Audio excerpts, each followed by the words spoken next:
Jerome Ford and Zach Moss. You know the mainstream waiver wire pickups for week 3 of the fantasy football season. But do you know the sneaky finds that you can add even potentially after waivers run? We break that all down and more tonight on the In Between Fantasy Football Podcast. Cause I've been in tune, out of touch, coming off the bench, trying to shake the funk, check your stat line, see who's up, that over under hit too clutch. And I'm trying to avoid getting carried away with the jet sweep, sleeping on a trick play, predicting all of my moves like they seen every play. So I'm running it back, head down, get out of my way, and it's for the law with only one thing to do. I guess I'll say a prayer and put it all on the line for you. What they don't know, something they haven't seen. I find a gap on the screen and hit them right in between. Yeah, I got it, and I got it. Just one thing to say, yeah, what they don't know, something they haven't seen. I'm off that mean Joe Green, it got me fading between. Yeah, I got it, and I got it. The In Between Fantasy Football Podcast.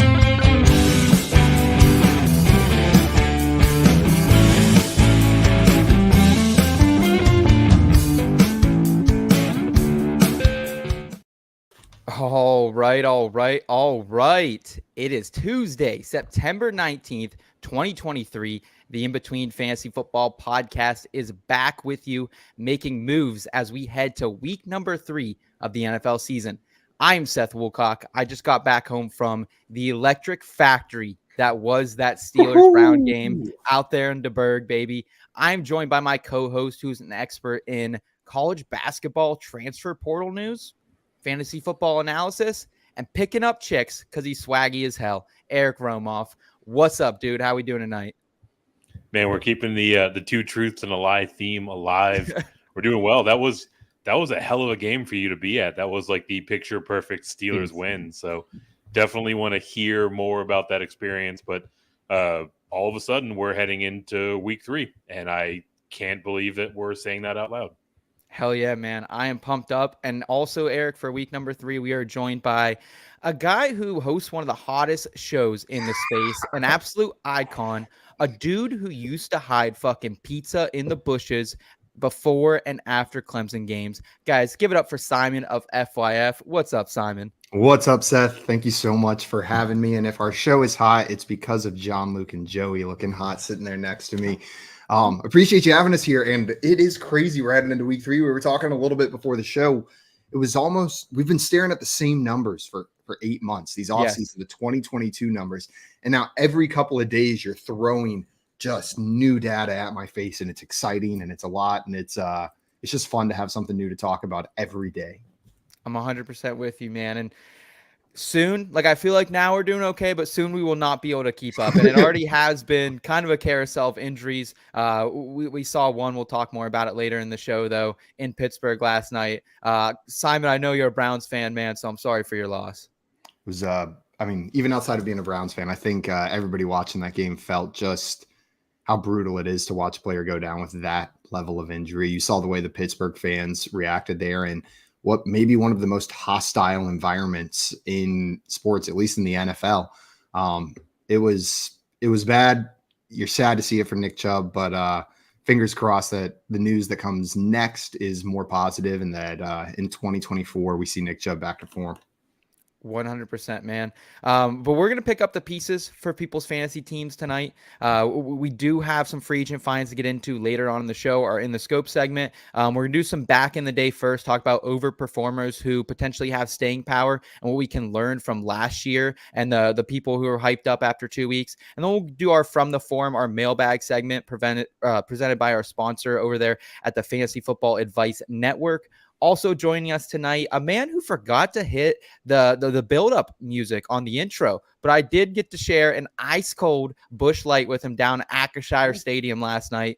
Audio producer Kyle Scott. Kyle, how are we doing tonight, man, despite the little fuck-up early? Yeah, I mean, I was feeling pretty good. Spirits were pretty high, and then I'm getting called out like that, a little unwarranted. I don't know, but, I mean, otherwise, pretty fine. Glad to hear it. Trying to do better.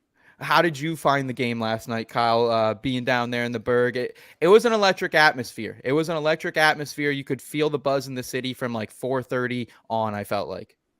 Oh yeah, the city just shuts down on game days for sure. I mean, it was hard to find parking and I wasn't even tailgating. I was just seeing you guys. So I'm parking far away. I took the train out just to hang out, have a couple brews. But yeah, the game was great for a Steelers fan. Not good for a Browns fan, obviously, for several reasons, but that's football, baby.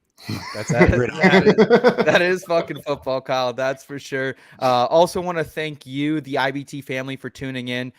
We legit cannot thank you guys enough for the support, man. It has been crazy these last couple of weeks, these last couple of months. And I know it sounds very trivial for YouTubers to ask for things like likes and subscribers, but it really does help. It really does help push our content and allow us to bring more content to you guys. So thank you for being here with us. We got Albert in the chat tonight. What's up, Albert? Thanks for joining us, my man. We got AJ in the chat. He's got some questions already. We'll get to those in just a minute here, AJ. And then, we got Steele saying, is that Kyle Scott? You're damn right. That's Kyle Scott in the background, baby. All right, guys, let's go ahead and kick it off. Let's look back in the day. Let's learn about what we can take from last year and apply it to this year here for some of these overperformers.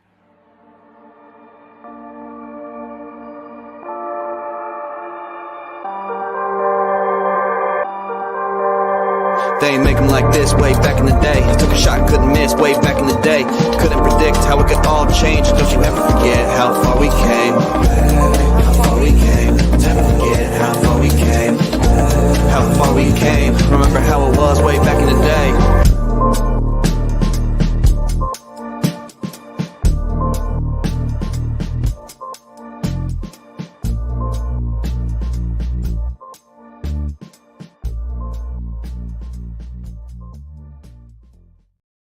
All right, baby. We are back in the day. And that is one of my favorite drops. I have to say it, boys. Like, we don't do this segment a whole lot, but we do a couple times a year. And every time I'm in the groove, I'm ready to go. You had me rocking back and forth while that was going on. Fuck yeah. Shout out Ism, our guy Nate Miller on all the music. Let's talk about running backs who've overperformed, guys, because I am looking at my rosters, seeing some of these names and wondering, should I capitalize on what the perceived value is right now? Let's start with some potential RB1s. The RB2 on the season right now, Kyren Williams. He's had 17 points and 28 points in his last two games. And then Brian Robinson, the running back 3 on the early season as well. 13.6 and 28.9 points for him. Simon, how are we feeling about these two guys? Do you think there's one that has staying power who could be an RB1, an RB2? How do you see it shaking out for these guys?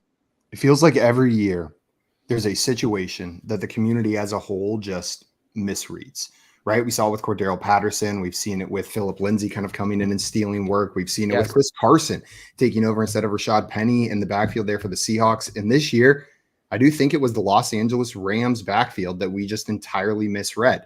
Week 1 came out. When I saw the usage for Kyren Williams and Cam Akers averaging less than 2 yards a carry on the same number of carries, there was an immediate alarm going off. This is not a week 1 wonder. This is a complete misread by the community on who the lead back for the Los Angeles Rams is going to be. I was wrong. It seems like most everybody was wrong because Kyren Williams was sitting there on the waiver wire in almost every league that I went looking for him in. Now, week 2, Cam Akers is a scratch, and there's rumors that he's on the trade block. Kyren Williams, who killed it in week 1 on the ground, now gets 10 targets in week 2 to add to that. I'm in. And this is not anti-Brian Robinson. You can have me talk for 10 minutes about how much I like Brian Robinson as well.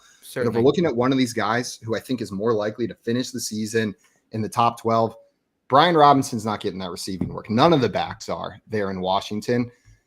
If Kyren Williams can even get half of what we saw in this past game, if he stays involved in that receiving game and is the Rams lead back, then this dude has top 12 upside to end the season.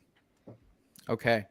And Eric, how do you feel about these two running backs? And I do want to point out, looking back at last season, after week 2, here are some of the running back ones. Clyde Edwards-Helaire, RB46 on the season. James Robinson, RB50 on the season. Kareem Hunt, RB40. Antonio Gibson, RB31. Miles Sanders, RB12. So there were some good finishes out of someone like Miles Sanders, and maybe that's what we're seeing from Kyren and Brian here? Or do you think it's more the Kareem Hunt, James Robinson, CEH 2022 season we're going to get here from these guys? Yeah, I think those names that you mentioned are a cautionary tale, right? There is every single season a handful of guys that seemingly come out of nowhere and are atop the ranks after a week or two. And then we get a full, 15, 16, 17 game sample size, and they regress back to the mean, right? So, while Kyren Williams is sitting at RB2, while Brian Robinson is sitting at RB3, I'm kind of with Simon. I like both of their situations overall going forward, but I don't think either of them are going to finish as top 5 or even, top 10 running backs necessarily, right? Of the two, I think Kyren Williams has the better shot to get it done, right? Like, Agreed. Yes, there was some misread on the situation in LA overall, but in week 1, Cam Akers out carried Kyren Williams, right? So like it was a pretty clear split in favor of Cam Akers, and something cropped up over the course of the week between 1 and 2 What is it with this guy? What happens? Why does everyone all of a sudden hate him 2 years in a row? Yeah, I mean, like they're throwing around like culture fit questions, right? Which is like basically the NFL's way of saying like it's not me, it's you. And this is the second time they've done it in like less than a year. So, obviously he is on the outs. I completely buy into the trade rumors, given the state of the running back market. I'm not sure, how many buyers there will be out there, but basically this is, from my point of view, Kyren Williams backfield for the duration, right? Like who else is there that's really going to push him for touches? The only threat Zach is Evans, really, I was going to say, Ronnie the only Rivers, threat is that right? there's an unknown in Zach Evans. Like there's the what if of the rookie sitting behind him. But I'm good on Zach Evans. He was a good. 5-star prospect, ended up getting drafted in the 7th round, beat out at Ole Miss for a starting job, beat out at TCU for a starting job. I'm good on him. So I'm with you there. And then just shout out Gunshot B-Rob, man. This fucking guy gets shot, a week before the season last year, has a pretty serviceable stat line when he comes back for the most of last season, and then just picks it up where he left off, and it looks even better, man. Like he's being used in the receiving game like I never thought he would be. Yeah, we just I didn't mean to gloss over Brian Robinson. The question was could he finish as an RB1, right? 100%, But if it's yes. an RB2, I think Brian Robinson is locked and loaded close to that like top 24 running back going into the season. Antonio Gibson has 5 carries going into week 3. Like it's Brian Robinson's backfield, and it's not even necessarily a question of if this is Brian Robinson's backfield. My Antonio Gibson shares are hurting right now, and he is hitting the bench, if not the waiver wire, in every league where I drafted him. And Eric, you were let's chat about this now, because we have a segment on the show we'll get to in about 10 minutes or so, and it's a segment there we kind of do deeper waiver wires, almost like waivers a week early, if you would, people who are going to be on the waivers after they run. And Eric, you campaigned for Antonio Gibson, but I just feel like he will still be too heavily rostered. But we have people here like Simon saying, hey, I'm going to fucking cut bait with Antonio Gibson here potentially tonight. So your advice, I think, whether it's in that segment or this segment, I think remains strong that I would love Antonio Gibson on my team, like just looking at some of these running backs that I have. So I think your point is valid here, Eric.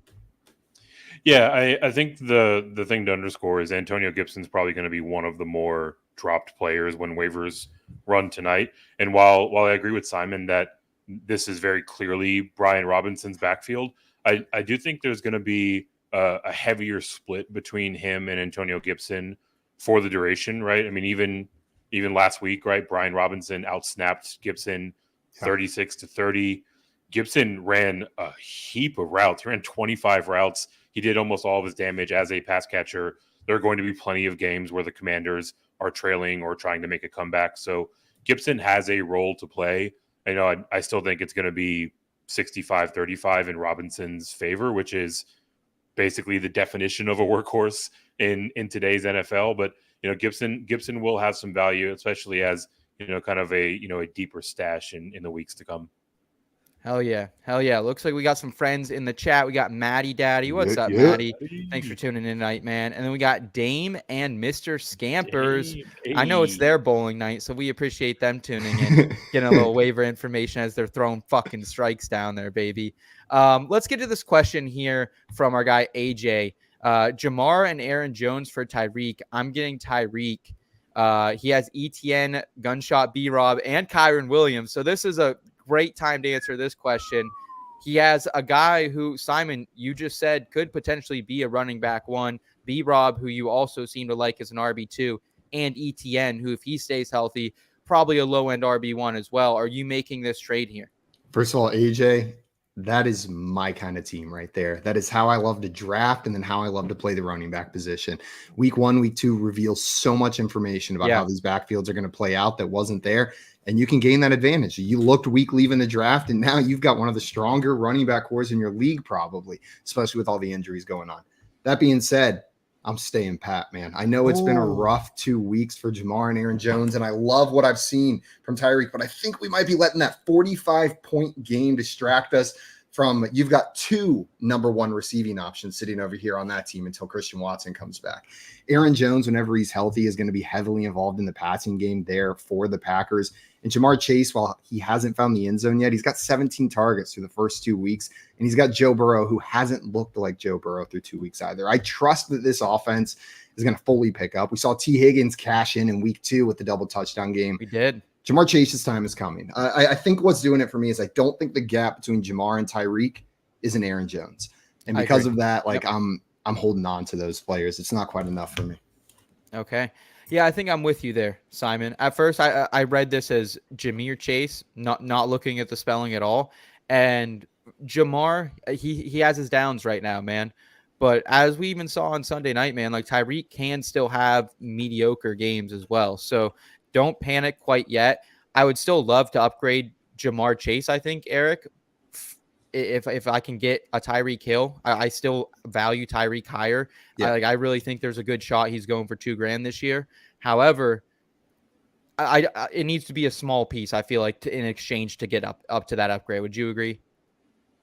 Yeah, I mean, in my book, Chase and Tyreek are, the difference between them is negligible, right? It's almost like a personal preference kind of thing. Never mind the kind of macroeconomic pressures of you're selling Jamar Chase at his absolute lowest. Yeah, that's a great giving point. away a potential RB1 in Aaron Jones to move over to Tyreek Hill, who, granted, has started off the season on fire, but I think when we get 17 in the books, is going to finish pretty much in line with Jamar Chase. It feels like a bit of an overreaction to me. Fuck yeah. All right, let's talk wide receivers and who might have staying power to finish as a wide receiver 1 or a wide receiver 2. Puka Nacua. Man, I mean, this guy is there 35 targets through 2 games, folks. It is insane. He's the wide receiver 2. Like, that sounds like a Madden stat line. You know what I mean? That you just you have a shitty team, so you just keep throwing it to the guy 75 overall just to see if you can win him rookie of the year MVP. That's what I feel like has happened with Puka Nacua here. Nico Collins, wide receiver 6, after an incredible 27.6 point performance here in week 2. And then Josh Reynolds, baby, our sure thing sleeper of the week, Eric. That was that we finally got one here. And he's now wide receiver 12 after a big performance against the Seahawks. Looking at these guys, who do you think has that staying power to finish as a wide receiver 1 or a wide receiver 2? Last year, a couple wide receivers that were 1s after just 2 weeks. Christian Kirk, he finishes a 1 at wide receiver 11 overall. And Curtis Samuel, my oh my, did I spend a lot of FAAB on Curtis Samuel after week 1 last year, only to finish wide receiver 35. So Eric, who's for real here, and who do you think's a pretender? I mean, look, I think all 3 of these guys are for real in their own right? Which one do I think has the most staying power? I mean, that's my guy, Nico Collins, right? If nothing else, the argument is kind of a process of elimination. Puka Nacua has come out and absolutely set the league on fire. There's going to be a day where Cooper Kupp comes back and a good majority of this volume is going to go away from Puka Nacua, right? It could be 2 weeks from now, it could be 5 weeks from now, whatever it might be. I do believe that we see Cooper Kupp this year, and obviously that that bites into Nacua's fantasy viability, 100%. and Yep. to a lesser extent, same argument for Reynolds, right? Like we are expecting to see Jameson Williams when he returns from his 6-game suspension. You obviously have a bit more runway with Reynolds there, who is clearly the second receiving option there in Detroit while we were waiting for Williams to return. But all of that aside, Nico Collins is easily the alpha in this suddenly very pass-happy Texans offense. Through 2 weeks, CJ Stroud is on pace to absolutely demolish Andrew Luck's rookie pass attempt records. I think Andrew Luck's was 625, 627. Right now, CJ Stroud is on pace for over 750, right? Even if you make it a 16-game window like it was when Andrew Luck was out there, this passing volume for the Texans offense is insane, and they do a ton of passing in the red zone on third down, and Nico Collins is getting a lot of those looks. So again, I don't think he's going to finish the season as wide receiver 6 overall, but I think he's got a real good shot to finish in that kind of low to mid-teens range. Okay. Simon, how do you feel about it? Because this brand new Texans is fun to be a part of. Like, we literally have 3 fantasy relevant wide receivers for a team we haven't had a relevant wide receiver in 2 years from. I wasn't drafting any Texans pass catching options. And now whenever I'm running through like waiver wire for this week, I'm looking at, there are 3 legitimate players that you should be picking up. Everyone's talking Nico Collins and Tank Dell, yet look at Robert Woods averaging double digit targets through 2 weeks, getting it done. And I want to say like the biggest threat to Nico Collins is like the emergence of Tank Dell, right? We saw his snap share go up to 79% this past week, but if they're going to throw the ball 45 plus times a game on average throughout this season, it doesn't matter that Tank Dell is emerging. They can support 2, possibly 3 fantasy relevant wide receivers all season. So Eric, I'm fully with you. When I look at which one of these is the most sustainable season long, it's Nico Collins in the surprise pass heavy electric Texans offense led by rookie CJ Stroud. Fuck yeah. That's so fun just to even think about, honestly. Like this has been a great time to see that turnaround, even if it's just for fantasy. Like, I know they're 0-2, they're kind of still getting their butt kicked, but they're fun to watch at least. And it's an exciting brand of football down there in Houston, boys. So congrats to you guys, you Texas natives. Here we got a question here from Dame saying, earmuff scampers. I'm trying to decide to drop Gibson or Bigsby for Ford. I have number 1 priority, leaning Gibson. And I would honestly, unless I have Travis Etienne, I'm probably dropping Tank. Like, I just don't see the value in Tank. Like, he played some snaps last week, especially after Etienne went out with cramps, guys, but he still didn't have a touch. Like, this is a guy, Eric, we kind of got a little cold on him last week. I can't remember if it was you or Scott on the show with me when we kind of talked about just the decline for Tank and the upside for Etienne now. Where do you lean here, my friend? Yeah, I'm with you. I'm letting Bigsby go here, except and unless I am the Travis Etienne manager, right? Obviously, there is distinctive value in holding on to Bigsby as a handcuff, but assuming that is not the case for you, I mean, you mentioned Etienne leaving this week 2 game with cramps. Even with that being the case, Bigsby still saw fewer snaps in week 2 than he did in week 1. He played 12 to week 1's 15. And all of this is a mere fraction of the opportunity share, right? 19% snap share in week 2, 22% snap share in week 1. It's terrible. Anyone that's getting, 70% of the opportunity or more is just an elite workload. I think Travis Etienne is very much so locked into that. So, really you'd be trying to luck box into a random touchdown with Bigsby, and that's just a lot of guessing, right? Whereas we've detailed Gibson, right? I think he will have some passing work in this future. All right. What about you, Simon? How do you feel about old Tank or Antonio Gibson? Bigsby's the perfect early season cut candidate. I talked earlier about situations where we're worried about reading them wrong. This Jacksonville one was all off season that I had concerns was being read wrong by myself, right? I believed in ETN, but there was still limited sample size. This is an evolving offense. They brought in a rookie, but after 2 weeks, I feel like we have seen enough. Bigsby's the kind of guy you draft late, see if we read this situation correctly or incorrectly. It looks like ETN's the lead guy. Move on. There hasn't been enough to make you hold on to him at this point. At least we have the history of Antonio Gibson being fantasy relevant. Awesome. Great question, Dame. Appreciate you tuning in tonight, fam. Let's talk about QBs, man, because this quarterback market is gross right now. Like, if you drafted either tight end or QB early, you are getting motherfucked this year like nobody else. It is insane. Because let's run through some of these overperformers already here in the QB department. Jordan Love, QB2 right now, 2 20-point games for him. Russell Wilson had kind of a banger, at least for the first half in week 2. He's QB5. Mac Jones, steady Eddie for him, QB7. And then Sam Howell, Eric Bieniemy.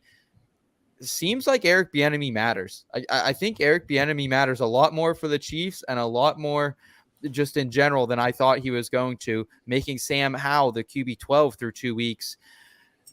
Simon, does anyone have staying power here to finish as a QB1? Last year we had Jared Goff, Carson Wentz, and Derek Carr all be QB1s after 2 weeks. It was only Goff who finished there as QB10. There's 2 names on here that say to me they might be able to finish in that range. And I'm not going to put my money on either one of them, but if you make me put my money on someone, it's going to be either steady Eddie Mac Jones down there sneaking in at QB 11 or 12, just with these consistent 300-plus passing yard game performances, or it's going to be Eric Bieniemy's new quarterback, Sam Howell, with that rushing upside that he presents. I think we've got that sitting there. I do not trust that Broncos offense enough right now. There are serious problems. I think week 2 is getting buoyed a little bit by that Hail Mary pass to Johnson that added some points for Russell Wilson at the end of the game. If he doesn't have that long bomb touchdown at the end, we're probably not talking about him in the same range right now. And then Jordan Love, this could be a big miss on my part. I just still have so many questions about that offense. Going into week 2, week 1, I was like, oh, shoot, I was wrong on Jordan Love. And then week 2, no Aaron Jones. And all of a sudden, this looks like a different Packers team out there on the field against the Falcons. I just had a little bit more faith in the rushing ability and the Eric Bieniemy-led offense there for Sam Howell in Washington. And then Mac Jones, man, sorry for calling for Bailey Zappi to start all offseason because you're looking pretty damn good through 2 weeks. Eric, how do you feel about him, my friend? So I've got 2 separate arguments here.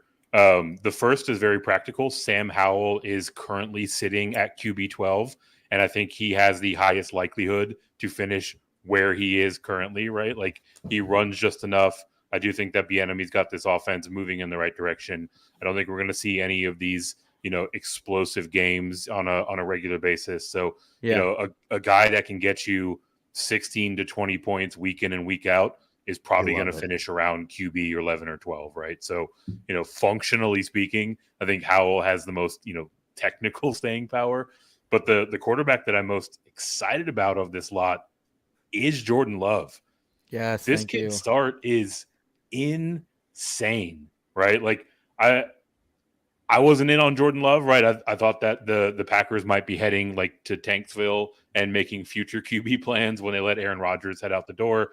But now all of a sudden, like you mentioned, QB2 wasn't a huge swing from week to week, right? 23 points in week 1, 20.3 points in week 2.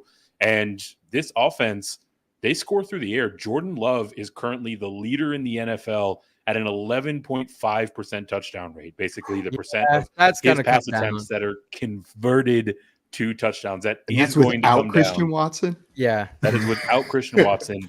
It's going up. I'm just kidding.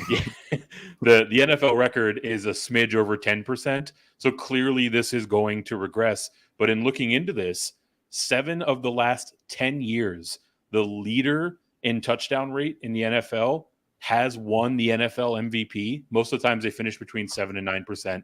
To your point, this is going to come down. Twice in that 10-year window is Aaron Rodgers playing in this Matt LaFleur system. I think this Matt LaFleur system really looks to go through the air when it comes scoring time, right? They use a heavy run package, and then when they get into scoring position, they counterpunch with a play action or a little corner fade, right?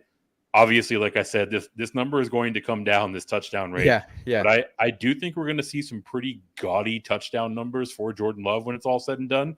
He's doing this without Christian Watson. This receiving core, I mean, top to bottom might be one of the better ones we've seen out of the Packers in recent memory, right? Not as top-heavy as the Devontae Adams days, but in terms of the top 3 plus Aaron Jones they're rolling out there, he's got some weapons to throw the ball to. I think he's got the ability to stay in this QB1 range, but it's going to be very touchdown dependent. And it's crazy because I kind of saw this coming. Like, I feel like I saw the writing on the wall with the Packers being undersold this offseason. I'm riding a 6-1 division future for them as well. And the schedule is just so cake here at the beginning of the season. That's the big thing for me. And I do think maybe later in the season, there could be some regression for Love. I mean, he's played the Bears and Falcons, not great defenses. Saints, a little bit better of a challenge this week, and they don't get the Lions. But then it's Raiders, Broncos, Vikings, Rams. It's kind of as good as you can get right now. So I think there is some staying power here. Simon, final question here on the quarterbacks. Are you rostering any of these guys in a one quarterback league right now? Is there enough, or do you just want to stream them all? Because I think eventually one of them will kind of become the Jared Goff, Geno Smith of last year, where they are rostered everywhere. But are you holding on to one of them now, stashing them, hoping it's them? I've got a lot of Sam Howell on a lot of my teams. Picked him up, either drafted him in the last round of a bunch of drafts, and it was exactly what we talked about. Eric Bieniemy-led offense, rushing ability from a quarterback. And if he continues to develop into this new system there in Washington, I agree with Eric. He's most likely to just stay there at the bottom. But a dude with rushing upside like that, I think is worthwhile holding on to. Mac Jones, Russell Wilson, they're in the streaming tier for me. Okay. Awesome. Here we got Ricky AA. What's up, Ricky? Thanks for making time for us tonight on your Tuesday evening. We got Dalvin Cook, Jerome Ford, Gus Bus, rest of season, half PPR. Oh, boys. I don't want to be a prisoner of the moment, but I feel like I want to go one way and one way only.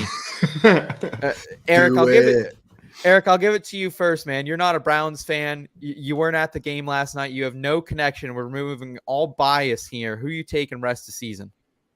We are not removing all bias. I am also a prisoner of the moment.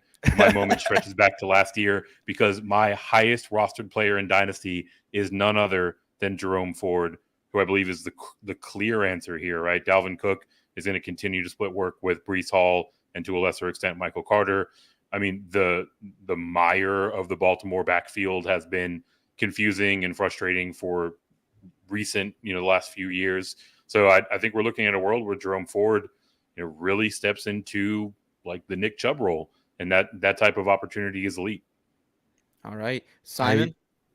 I think Gus Edwards is safer if you're looking at who's the most likely to give you consistent half PPR value the rest of the season. There's question marks, but they're all known question marks for Gus, and I do think he's the best running back left on that roster. Career average over 5 yards per carry. Yeah, he's not going to blow the roof off, but he'll drop you 12 to 15 PPR points most week, and you'll be happy. You'll be happy if he gives you 12 PPR points. I guess this is half PPR, but for Gus, it doesn't really matter that much, right? He's not super involved in the receiving game. The question with Ford is, do they bring in another back? And the hot name right now, obviously, is Kareem Hunt, because Kareem Hunt knows the system. And if they do bring him in, are they going to just evenly split work, or is Jerome Ford going to remain the hold on that? If Jerome Ford doesn't have that huge run, that 69-yard run where he cuts back, if he's tackled in the backfield whenever he tries to cut back around, are we as excited this week for picking up Jerome Ford? You know what I mean? Great and point. He was really Great close. Point. And so I just don't know if he's got as much of a lock on it as we think he does. He's still one of my favorite pickups this week. I think he's got the highest probability of it, but Gus Edwards is safer. And so I'm probably going to roll Gus here. Okay. All right. Well, let's talk a little bit more about Jerome Ford and some of these other potential waiver wire options here in the scope. I have the Taurus in my sights. Requesting permission to engage. In the scope. All right. So before we get to our value targets here, I want to talk about some of these mainstream options. Again, I think the best quarterback on our mainstream list is Jordan Love still. Simon also likes Sam Howell. So if you're looking for another guy to roster in a one quarterback league, these are potential options for you. Let's talk about Jerome Ford. So shitty to see what happened to Nick Chubb. We kind of talked about it a little bit earlier, and he's a great guy. He's a great player. Hopefully he can make it back from this eventually one day. But when it comes to fantasy here, Simon, how much FAAB are you comfortable using on Jerome Ford out of 100% budget? I mean, I'm hearing numbers very, very high this week everywhere. I'm probably approaching that 50% range. I'm not going to go much higher. I do hear people going up 60, 70. This Yeah. is the player to drop everything on. Jerome Ford may get that Nick Chubb role, but he's not Nick Chubb. Look at the numbers outside of that run last night. He is good, but they're not going to be able to form their offense around Jerome Ford the way they were able to form their offense around Nick Chubb. You're going to see this Browns team have to adapt the way that they run this. So I like Jerome Ford, but I'm not dropping everything I have on him this week, especially with the potential looming of another back signing there. Eric, how do you approach this, man? Because this is not only is it a total bummer, but I don't know. Like Simon, I think you make a good point here. Like Jerome Ford, it was a 5th round pick out of Cincinnati. He transferred from Alabama. He's a talented kid, but how talented is he? I think that's the thing. Is he just another Justice Hill? Is he just another Gus Edwards, who's a semi-talented running back who can be on the roster? Eric, is your most rostered dynasty player just another back, Eric? Just I love the Gus Edwards comp, as we just had a head-to-head question with them as well. Look, I think even though I'm more bullish on Jerome Ford, that's not cause for going overboard, right? Like dropping 50% of your FAAB is an immense amount of money, right? So like if for me, I think that's probably where the practical limit is. If you are a Nick Chubb manager, obviously you've got a more present need where you need to fill that hole in your roster. So you can clearly go above that to whatever degree is really necessary to get it done. But 55% is where I would recommend.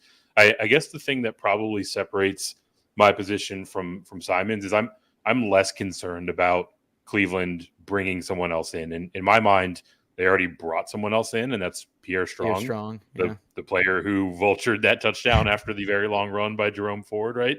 I think at least in the snaps when Nick Chubb was no longer available, you saw about a 65-35 split. That's probably about the workload split that we'll see over the course of the season. And like I said a few times on this show, running back getting more than 60% of the opportunity is an elite workload. And I think Ford can do well enough, right? Like 4.6 yards per carry over his 2-year career.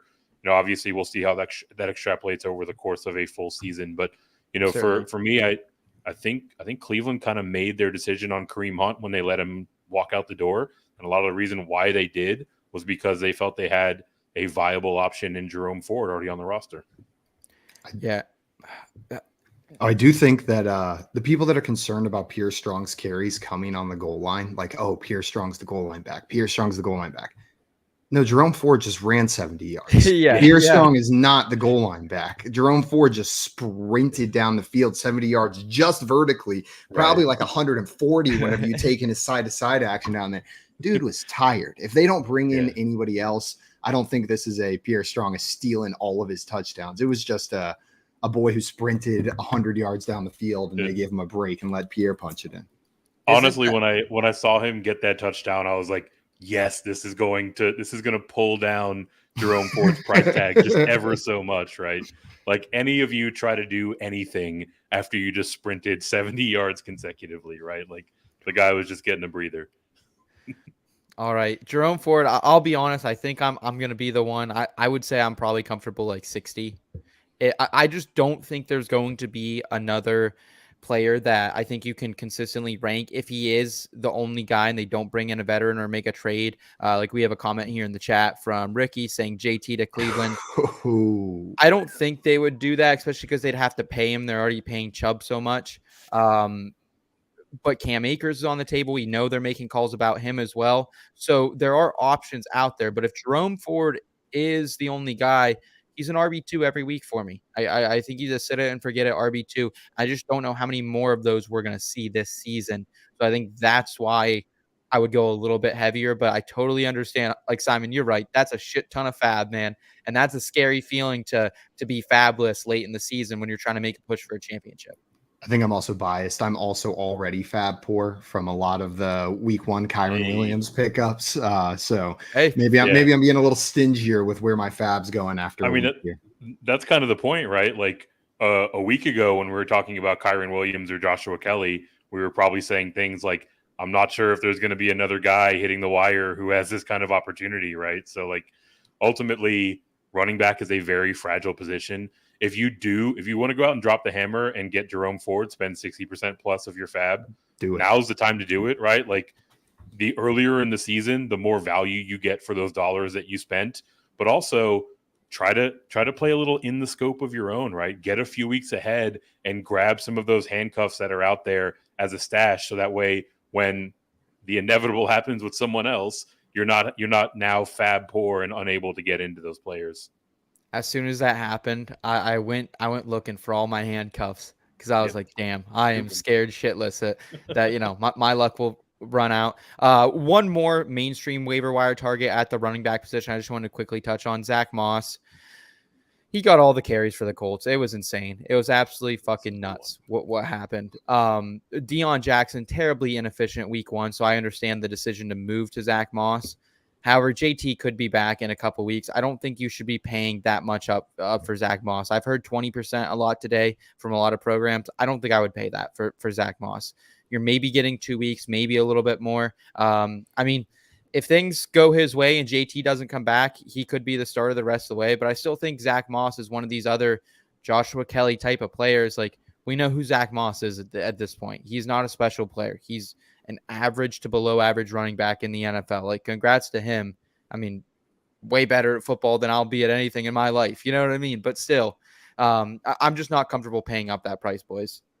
Nah, I'm with you. And unless you're in a situation like I'm sitting in one league where your top 3 running backs were Nick Chubb, Alvin Kamara, and Aaron Jones, there's no need to go spend FAAB on a player like Zach Moss. Now, if you just need someone you can plug in, you can go drop that 10, 20% because a win's a win. And sometimes you just have to buy a win on the waiver wire. And I feel like that's what you're doing with some of these fill-in players that you see the end of their time coming. So if I'm not trying to buy a win this week because of a roster disaster, I'm leaving Zach Moss for someone else to pick up probably. Cool. Awesome. We got Big Tully here in the chat saying, would you guys recommend picking up Kyren Williams or Brian Robinson? So this is crazy, but we legitimately talked about these 2 players and compared their outlook for the rest of the season earlier in this episode. So if you're on YouTube or on Twitch, Big Tully, just if you can go back like 30 minutes, we talk about those exact players. So catch it over there. But great question. That's crazy that everyone has questions about those 2 guys tonight. I think we hit it on the head there with putting those guys in the sheet for tonight. A couple other RB targets just keep in mind here for this season or this week. Roshan Johnson, we've been talking about him for weeks. He's still a good stash. Justice Hill, Gus Edwards, if you want to piece that Baltimore backfield.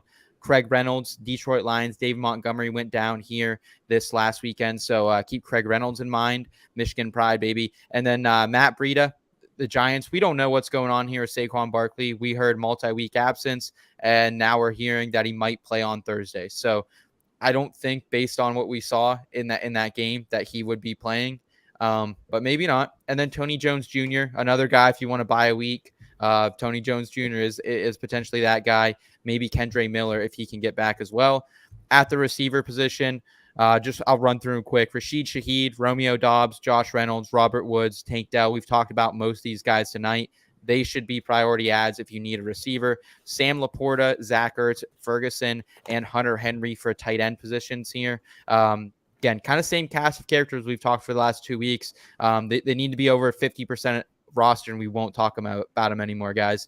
But let's get to the in the scope candidates. This is the value. This is the money segment here. And Eric, I'm going to tee you up, man. What do you got for us here? Who is someone we should be looking to stash now and just get after these waivers run? Save a little FAAB because we might be like Simon and blew it all on Kyren in week 1. No regrets. Yeah, I have also blown through a ton of FAAB, so you're in good company, Simon.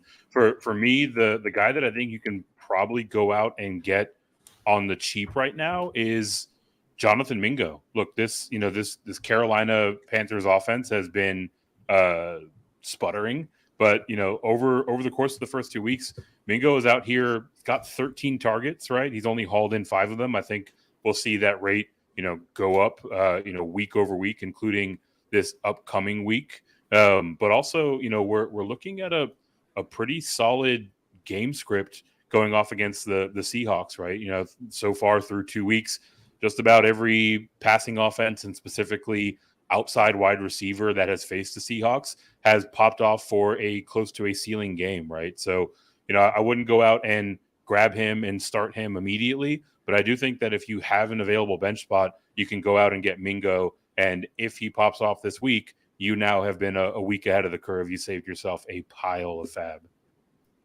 Well, they need playmakers. They need playmakers in that Carolina receiver room right now. Like Adam Thielen had a really nice game last night. However, like they just didn't have the playmakers, I feel like, to compete with the Saints last night. So I don't love Mingo as a prospect that much, but I think the opportunity could be there for him. Simon, who is your in the scope candidate here for week number 3, my friend? Well, everyone's busy worrying about which Saints running back to pick up with all the injuries. Do I grab Kendre Miller? Do I grab Tony Jones Jr.? I'm picking up tight end Taysom Hill because right now at the tight end position, if you're struggling, which a lot of people are struggling at tight end, what you're hoping for is 8 to 10 PPR fantasy points. And what that means for most tight ends that aren't named Mark Andrews, Travis Kelce, TJ Hawkinson, is a touchdown. Taysom Hill right now, especially with all the injuries at the running back position there, is a cheat code to close to 10 PPR points. He got 9 carries in this last game. He can be used during the receiving game. He can be used throwing the ball as well. You don't need a touchdown from Taysom Hill. You need 30 yards on the ground and 2 catches. You need 1 completion for 30 yards. The dude is just upping your probability of having a top 12 tight end each week. And I can't believe here I am promoting Taysom Hill yet again. I promised I wasn't going to do it, but when Jamal Williams goes down, Kendre Miller's already injured, Alvin Kamara suspended, they showed that they'll use Taysom Hill in this offense. And you can throw him in your tight end position. He's a running back. Like exactly. Yeah, man. It's here we fucking go again. I did not expect to hear that one. I remember we threw him out, I think, week 3 or 4 last year. So I feel like we're in a little bit of a time warp here. But I love the call, Eric. How do you feel about it? Yeah, look, like for whatever reason, these commissioner platforms are refusing to change his eligibility. So you know, take full advantage of it, right? Like, especially in today's tight end reality, right? There are a couple of guys who are going to be elite options of the position every single week. And after that, it's just kind of a mess, right? Like a bunch of 3 for 35 kind of projections. So you get a guy that's also going to work in some rushing work. You get a guy that's also going to get some red zone passing opportunities or some red zone carries. Like that can be a week maker on any given week at a fairly soft position overall. He got stopped at the 4 last night as well. And if he got into the end zone, people are talking about him a lot more. So I think it's a really, really sneaky in the scope candidate from Simon. I will round us out here tonight with my in the scope candidate, the guy on the thumbnail, Rashod Bateman, Baltimore Ravens. And usually I do not pick someone who was drafted. Like I know Rashod Bateman was drafted most places, but he's only rostered in 12.5% of leagues. And that number is going to go down even more tonight because people are going to see what he did in the stat line. And he just has 6 targets on the season, 11.3 PPR points. However, OBJ is hurt. And this offense has looked like dog shit without J.K. Dobbins, honestly. They're another one that seems like they need playmakers. Zay Flowers has looked good at times. Mark Andrews did his thing here in week number 2. But Rashod Bateman is that guy. Like this is a first-round pedigree receiver out of Minnesota a couple years ago. And I know he was running behind Nelson Aguilar, and everyone was worried about that. He's obviously in the doghouse, kind of like a Brandon Ayuk situation from a couple years ago. But he ran 59% of the snaps last week after OBJ got hurt. And he's caught all 6 of his targets. And I know it's a super, super small sample size, but right now he is 23rd among wide receivers in average fantasy points per target, 2.17. And other advanced metrics like fantasy points per route run, like he is capitalizing on his opportunity. He just needs to get the opportunity here. I'm in a lot of leagues, man. I don't have a lot of good receivers. Like I have my first or second guy. I have a Josh Reynolds here or there. And I might need a play here in a week or 2. And I think Bateman could be that guy, especially if OBJ is hampered long-term. And they said this isn't going to hamper him long-term, but I mean, who knows with this guy? So I'm in on Rashod Bateman as a player. I think we're getting for free here and a little bit of a value this week, boys. I think what you pointed out is something we need to look for across the board is look for when the the metrics, the stats, the numbers aren't quite matching up with the fantasy points, right? We're seeing Rashod Bateman find success out there on the field. You mentioned Taysom Hill almost scoring that touchdown. Look at the things that almost happen or are happening, but on a smaller scale. And then those are the players that make the perfect, these in the scope kind of candidates, right? To throw on the back end of your roster and see if the little glimmer that we saw develops into something big. And you're right. This Ravens offense, I know maybe disappointing week 1, week 2, starting to figure it out. They're going to get it going under Todd Monken. So I'm down to hold on to these receiving options for a little bit longer. Fuck yeah. You riding with us, Eric? You riding with Bateman, or are you cutting bait? No, I'm totally riding with you. And honestly, regardless of the severity of the OBJ injury, I think Bateman's kind of an interesting, buy low, buy basically for free target, right? Like there was a point where he was the focal point of the Ravens passing game, not named Mark Andrews. And, while Todd Monken kind of adjusts his system to today's NFL, I don't think that the book is written on how they're going to utilize these wide receivers yet, right? Like the whole point of our opening segment was that what we see through 2 weeks cannot be taken as gospel, right? So yes, Rashod Bateman, I think, has a role to play in this offense, and his participation and his opportunity is still exactly where you want to see it. Just hasn't converted into fantasy production yet. So that is the ideal buy low candidate, or in this case, go and pick up for free, right? He's only rostered in 12% of leagues. 100%. All right, I love it, guys. Let's go ahead. Let's round this show out with our final segment from the forum, and this is presented by our friends over at the Fantasy Football Advice Network. You can check them out at fantasyfootballadvice.com. Here's a little promo of what they can offer here for you this season.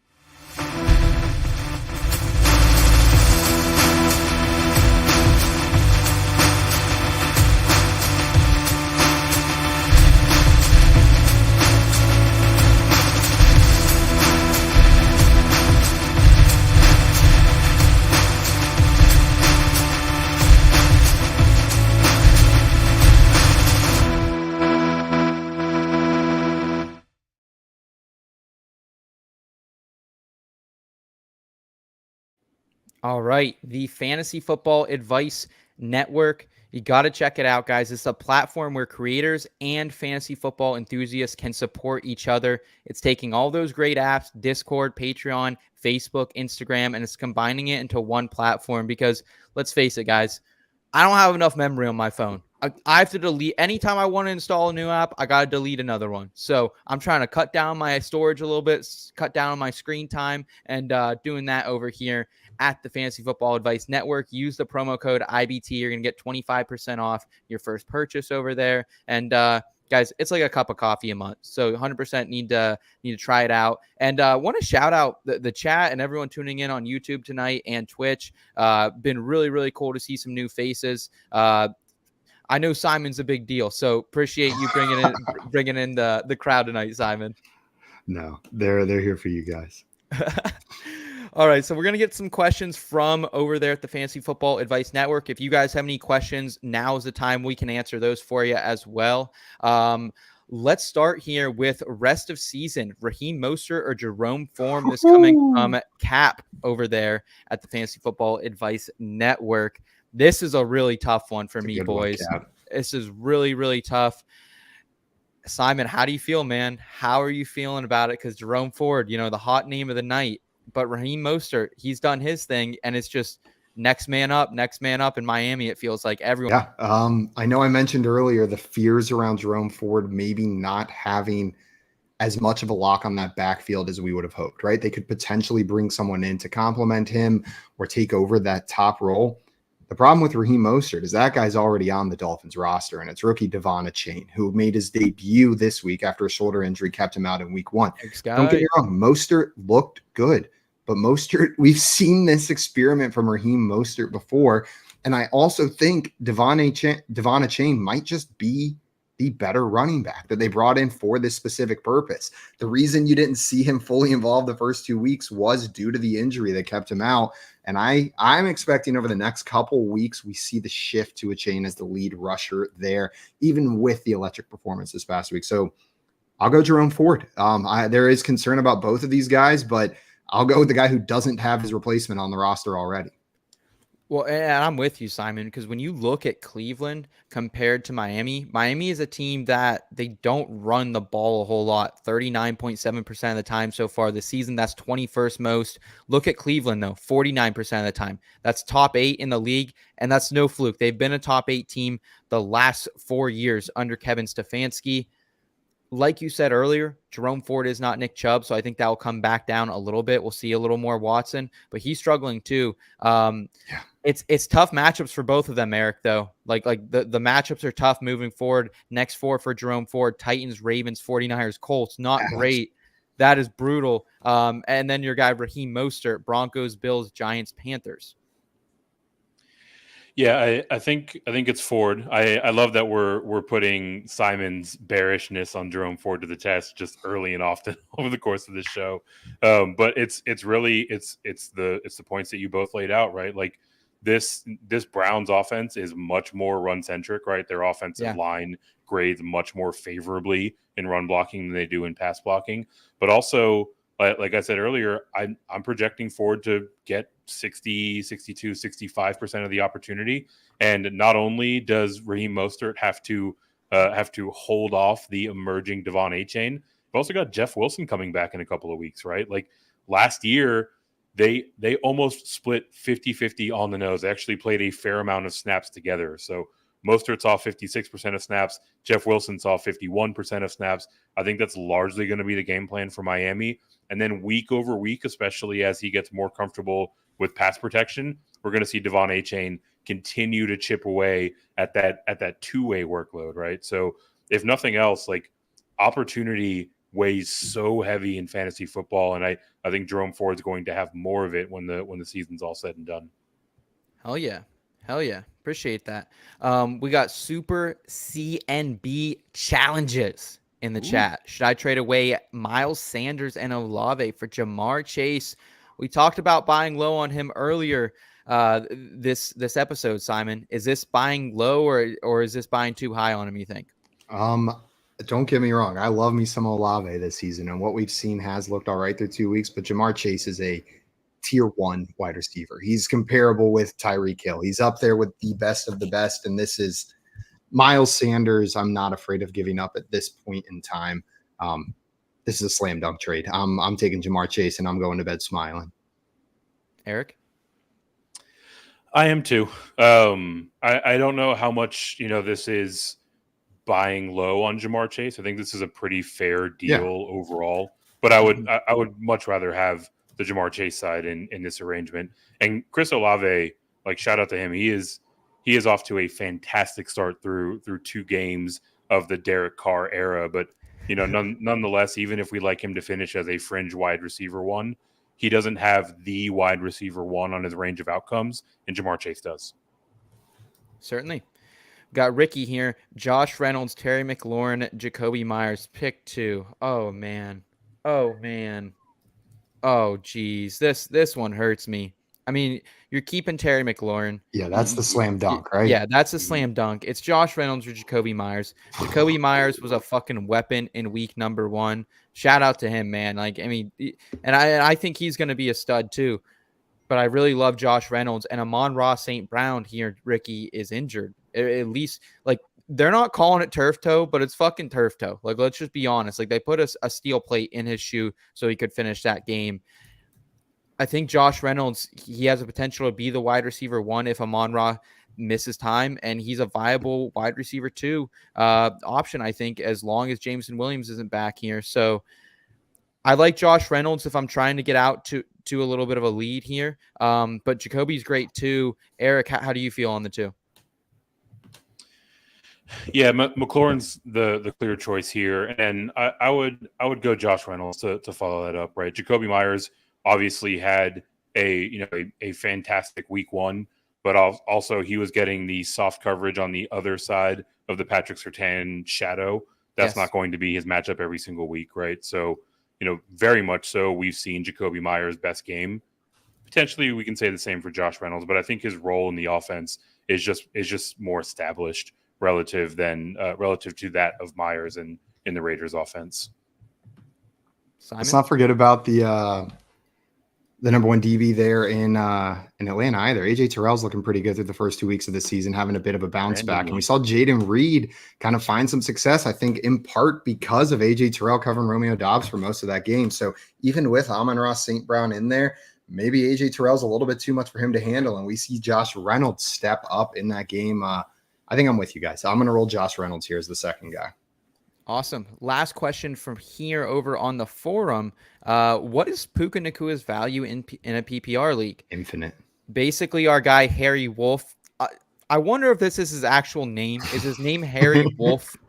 Or is that I just need to know that because I got a funny last name too. So I'm there with you, Harry. But what is the value here? Because he's saying basically he can get Puka Nacua and Derrick Henry and ship them for Bijan, or Jamar Chase and Derrick Henry for Bijan, which I know we wouldn't do that second one for sure. Thoughts on this trade, Simon, and in general where you value Nacua rest of season? This is tricky. I'll start with maybe the easier part, which is how do I value Puka Nacua rest of season? And that is as a wide receiver 3 with upside. You're going to get continued double-digit targets until Cooper Kupp's back, but there's a world where Cooper Kupp comes back and Matthew Stafford just targets him 20 times a game, right? Yeah. Like it's not unreasonable. Just like we saw the switch that easily to Puka, I could flip back the other way. So I'm in, but with tempered expectations once Kupp is back. That being said, that makes the Derrick Henry to Bijan question, is that a big enough upgrade for you in your mind to sacrifice the next couple of weeks of potential wide receiver 1 value from Puka? And God, it's a small sample size, but Bijan's been so exciting to watch through the first 2 weeks. He looks as good as advertised, if not better. I'm doing it. I'll take this moment to take that upgrade and grab me Bijan Robinson on my roster. I do think it's an upgrade from Derrick Henry to Bijan. Eric, how are you feeling, man? This one's tough. This one hits home for me. I have so much of all these players in all my leagues, and Derrick Henry hasn't looked great. Can we be honest? He's looked okay. He's looked better than fucking Najee Harris did last night. Oh my God. But not like the king that we're used to low seeing. bar. Yeah, he hasn't looked like he's had a couple explosive runs. He had that great screen pass that he took for a long ways in week 1. And then last week he had about a 20-yard or two. But overall, he hasn't looked that great. And they have Ty Spears there as well. So Eric, split the difference here. You doing this trade, and I think Simon's spot on. Puka's a wide receiver 3 with upside with cut back, and right now he's given wide receiver 1 production. Yeah, that is the sober and, in my opinion, correct analysis on Puka Nacua, right? The first 2 weeks of the season have been legendary, record-breaking for Puka Nacua. But the reality is, like I mentioned before, Cooper Kupp will return, and that is going to eat away at the volume and thus Puka Nacua's value in fantasy. I think maybe the only qualifier here, these are 2 point-in-time wide receivers, Nacua and Jamar Chase, that I can't even make a cogent argument for this. I was going to say if you need immediate term production, because I do think we're going to see a few games where Joe Burrow is either hobbled or potentially shut down. So, the next 2 to 3 week prospectus probably favors Puka Nacua over Jamar Chase, but the season long perspective is far and away the Jamar Chase side. So fantasy football is so stupid. If you want to get froggy with that, do with it as you please. But honestly, I mean, maybe it's just the Texas vibes because Bijan is a UT product. This game is meant to be fun, right? And rostering Bijan Robinson is so incredibly fun right now. If you watch any of his games, if you watch any of his highlights, rest in peace to all those defenders' ankles. This guy stops on a dime. He changes direction without changing his speed, without slowing down. It is so immensely fun to watch him carry the football. And he is in arguably, if not statistically, the most run-centric offense in the NFL this season. So he is going to have plenty of opportunity. Obviously, running backs are a more fragile position. So, relative to an elite wide receiver, you're probably taking a bit more risk in, putting all those eggs in the Bijan basket. But if nothing else, when those running backs are young or rookies, they typically don't see that injury bug crop up as quickly. So it's a bit of a YOLO take, but I want to get as much Bijan Robinson as I can. They could give Tyler Algier 20 carries a week, and Bijan could still be the touches leader on the season with how much this Falcons offense, like not even exaggerating with the amount that they run. Like there's plenty for 2 running backs to have a borderline workhorse workload in this offense. I'm with you there. Last one here from Ricky, Josh Reynolds or Gus Bus. It's Josh Reynolds for me, man. I think if you want immediate value, like Gus Bus is probably the better play season long.